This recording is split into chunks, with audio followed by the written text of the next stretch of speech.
ആരോഗ്യം അമൂല്യം.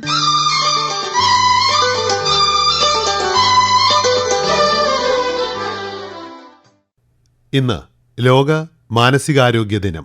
ദിനാചരണത്തിന്റെ പ്രത്യേകതകളെക്കുറിച്ച് സംസാരിക്കുന്നു കോഴിക്കോട് കേന്ദ്രമായി പ്രവർത്തിക്കുന്ന മെന്റൽ ഹെൽത്ത് ആക്ഷൻ ട്രസ്റ്റിന്റെ ഫൗണ്ടറും ക്ലിനിക്കൽ ഡയറക്ടറുമായ ഡോക്ടർ ടി മനോജ് കുമാർ.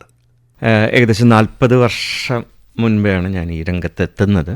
അപ്പോൾ പോസിറ്റീവായിട്ട് പറയാനുള്ളത്, പ്രത്യേകിച്ച് കോവിഡിന് ശേഷം എല്ലാ കാലത്തും ഉള്ള ഒരു സ്റ്റിഗ്മ ഇപ്പോൾ കുറഞ്ഞിട്ടുണ്ട്. അതായത് നൂറുകണക്കിന് വർഷങ്ങളായിട്ട് മാനസിക രോഗങ്ങളെക്കുറിച്ചിട്ടുള്ള തെറ്റിദ്ധാരണകളും ആ തെറ്റിദ്ധാരണകളിൽ നിന്നുണ്ടാകുന്ന ഡിസ്ക്രിമിനേഷൻ സഹിച്ചിട്ടുള്ള ഒരു പേഷ്യൻ്റ് ഗ്രൂപ്പാണ് മാനസിക രോഗികളെന്ന് നമ്മൾ പറയുന്ന ആൾക്കാർ. ഇതിൽ ചില ഭാഗങ്ങളിൽ, പ്രത്യേകിച്ച് ചെറുപ്പക്കാരുടെ ഇടയിൽ, സോഷ്യൽ മീഡിയ ഉപയോഗിക്കുന്ന ആൾക്കാരുടെ ഇടയിൽ ഒക്കെ കുറച്ച് മാറ്റങ്ങൾ വന്നിട്ടുണ്ട്. അതായത് നമുക്ക് മാനസിക ബുദ്ധിമുട്ടുണ്ടാകാം, കോവിഡിൽ ഉണ്ടായ മാതിരി, അതിനെക്കുറിച്ച് ചർച്ച ചെയ്യുന്നതും കൗൺസിലിംഗ് എടുക്കുന്നതും നോർമലൈസ് ചെയ്യുന്ന ഒരു സിറ്റുവേഷൻ ഇപ്പോൾ ഉണ്ട്. അതെനിക്ക് വളരെ പോസിറ്റീവായിട്ടാണ് തോന്നുന്നത്. അതുകൊണ്ട് പക്ഷേ അടിസ്ഥാനപരമായിട്ട് മാനസിക രോഗികളെ കാണുന്നതിൽ വലിയൊരു മാറ്റം വന്നിട്ടില്ല. കാരണം ഈ കൗൺസിലിംഗ് ആവശ്യപ്പെടുന്ന ആൾക്കാരൊക്കെ മാനസിക രോഗതലത്തിൽ നിന്നിട്ടല്ല, മാനസിക പ്രശ്നങ്ങളും മാനസിക രോഗങ്ങളും രണ്ടാണ്. അപ്പോൾ അറ്റ്ലീസ്റ്റ് മാനസിക പ്രശ്നങ്ങളെ കുറിച്ച് തുറന്ന് സംസാരിക്കാനുള്ള ഒരു സാഹചര്യം ഇപ്പോൾ ഉണ്ടായിട്ടുണ്ടെന്നാണ് എനിക്ക് തോന്നുന്നത്. അത് വളരെ പോസിറ്റീവാണ്.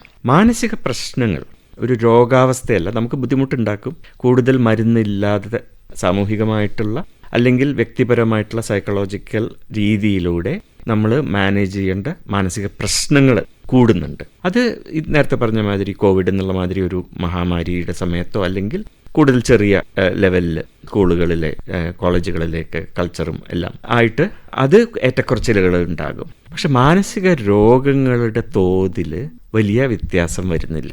അതുകൊണ്ട് തന്നെ ലൈഫ് സ്റ്റൈൽ മാറ്റങ്ങളല്ല ഇതിൻ്റെ പ്രധാനപ്പെട്ട രോഗാവസ്ഥയ്ക്ക് കേട്ടോ. മാനസിക പ്രശ്നങ്ങൾക്ക് ഞാൻ നേരത്തെ പറഞ്ഞ മാതിരി നമുക്ക് ചുറ്റും നടക്കുന്ന കാര്യങ്ങൾ നമ്മളിൽ പ്രതിഫലിക്കും. അപ്പോൾ നമുക്കതിനനുസരിച്ചിട്ടുള്ള ബുദ്ധിമുട്ടുകളുണ്ടാവും. മാനസിക രോഗങ്ങളുടെ തോത് കൂടുന്നതായിട്ട് തെളിവില്ല. പക്ഷേ തെളിവുള്ളത് ഈ ട്രീറ്റ്മെൻറ്റ് ഗ്യാപ്പ് എന്ന് പറയും. അതായത് ഇപ്പോൾ 100 പേർക്ക് ഒരു രോഗമുണ്ടെങ്കിൽ അതിൽ എത്ര പേർക്ക് ഫലപ്രദമായിട്ടുള്ള ചികിത്സ കിട്ടുന്നു എന്നുള്ള ഒരു കണക്ക്. ഇപ്പോൾ ഉള്ള ഫെസിലിറ്റീസ് വെച്ചിട്ട്, പുതിയ ഫെസിലിറ്റീസ് വന്നിട്ടും ആൾക്കാർക്ക് ലഭ്യമാകുന്ന ചികിത്സയിൽ മാറ്റം വരുന്നില്ല.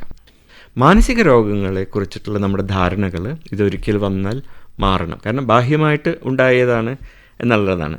അതിപ്പോൾ ജിന്നു കൂടിയതെന്നോ ബന്ധുക്കൾ പിന്നെ കൂടോത്രം ചെയ്തതാണോ എന്ത് വേണമെങ്കിലും ആയേക്കാം. പക്ഷേ അത് നമ്മൾ ദീർഘകാല രോഗങ്ങളുടെ പട്ടികയിൽ നമ്മൾ പെടുത്താൻ നമുക്ക് ഇഷ്ടമല്ല.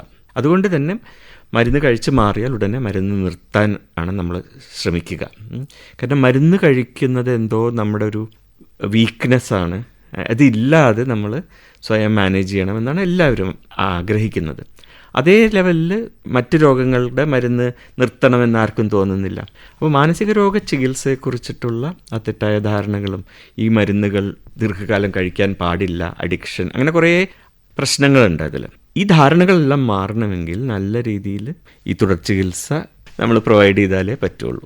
ഈ രോഗങ്ങൾക്കൊക്കെ തുടർ ചികിത്സയാണ് പ്രധാനം. വർഷത്തിൽ ഒരിക്കലെങ്കിലും നമ്മൾ മീഡിയയും ബാക്കി എല്ലാവരും ഇതിനെക്കുറിച്ചിട്ട് ഒന്ന് ചിന്തിക്കാനും ആലോചിക്കാനും ഒക്കെയുള്ള ഒരു അവസരമാണ് ഈ വേൾഡ് മെൻ്റൽ ഹെൽത്ത് ഡേ. അപ്പോൾ അത് പക്ഷേ ഈ ഒരു വേൾഡ് മെൻ്റൽ ഹെൽത്ത് ഡേ മാത്രമാകാതെ വർഷം മുഴുവൻ നമ്മുടെ മനസ്സിൽ ഉണ്ടാവണം ഇത് എത്രത്തോളം ഇമ്പോർട്ടൻ്റ് ആണ് എന്നുള്ളത്. അതിനുള്ള ഇമ്പോർട്ടൻസ് നമ്മൾ സമൂഹം കൊടുക്കണം, എന്നാലേ മാറ്റങ്ങൾ വരും. ലോക മാനസികാരോഗ്യ ദിനാചരണത്തെക്കുറിച്ച് സംസാരിച്ചത് ഡോക്ടർ ടി മനോജ് കുമാർ.